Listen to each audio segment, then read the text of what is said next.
All right, let's get into one of the main factors that may be keeping you up at night, and what are the first things that you can change in your room specifically to optimize your sleep.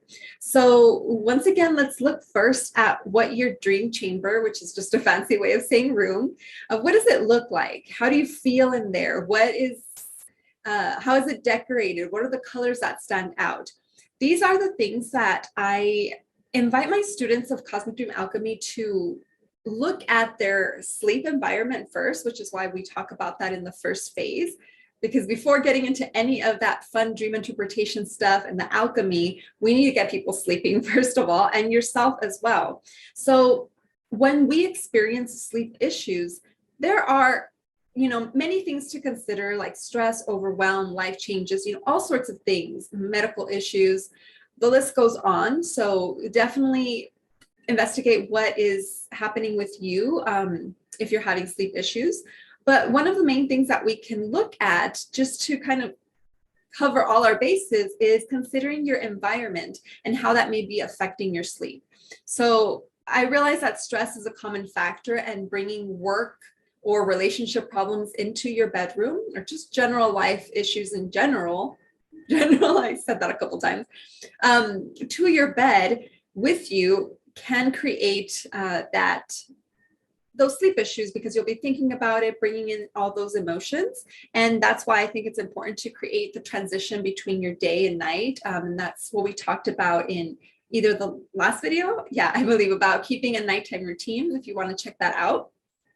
Because it is important to create a transition between your day and any emotional turmoil that came with it, and leave it so that you're not bringing it into to your bed as you're trying to settle into bed, and then your mind just starts racing. So definitely watch my last video on that if you haven't.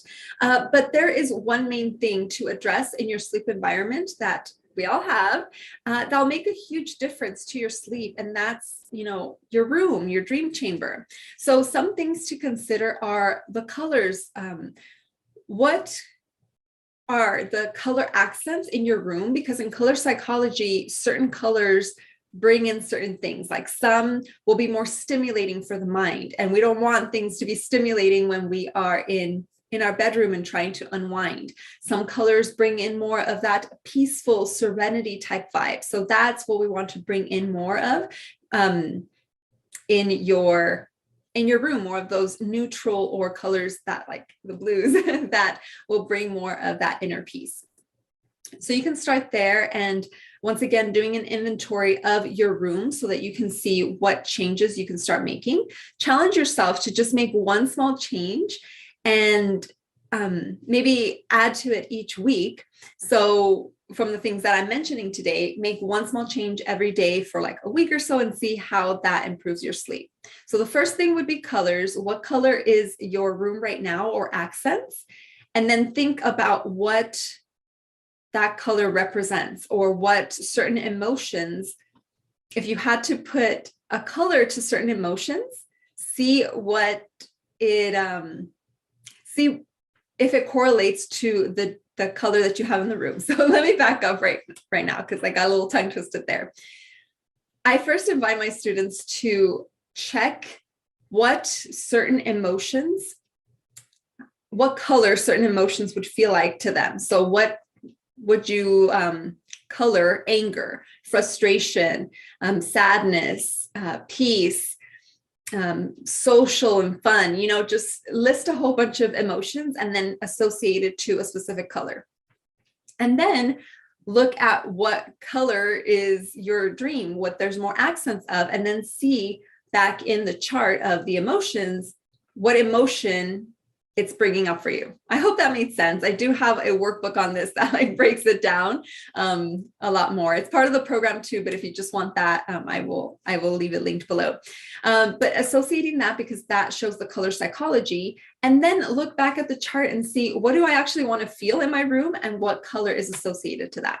So that's the first one. You can also see the decor. If you have violent paintings or things that promote more of that stress. I mean, like I love Halloween, and I decorate for Halloween, but I do not put scary things in my room because I know that that's just going to alter my sleep. So considering that, as well as clutter, even if your room is tidy, but you just jam everything in the closet or under the bed, I feel like energetically, energy gets stuck still in the clutter. And I still know and feel like, I mean, maybe it's just my Virgo side, but I know that there is a closet that's messy that I need to fix. But it's a start. If you need to put things out of sight, that would be a start. I always find that when I declutter my home and just kind of purge things out that no longer feel, like they have a space in my home and in my life, that I just feel the energy of my home a lot lighter and I sleep a lot better. So consider the clutter. And activities that you're doing. Are you bringing work home? Are you studying? Are you like stimulating the mind and associating your bed with more work? Because that's going to impact it. And also the temperature do you feel like hot and stuffy throughout the night, or are you freezing? Balancing that out, as well as the lights, things that are affecting you, electronics and all of that. So yeah, like I said, just take one of those, challenge it little by little, by the suggestions that I mentioned, and just make those small changes to see. And if you're brave enough, maybe take a before and after picture and tag me if you post it on like your stories or somewhere. I would love to see how your dream chamber improves and hear in the comments how that has improved your sleep. So, you can definitely, I have a sale going on for my Dream Interpreters Workbook. And the first section has that journaling prompts on your sleep and a whole bunch of other feng shui tips for better sleep.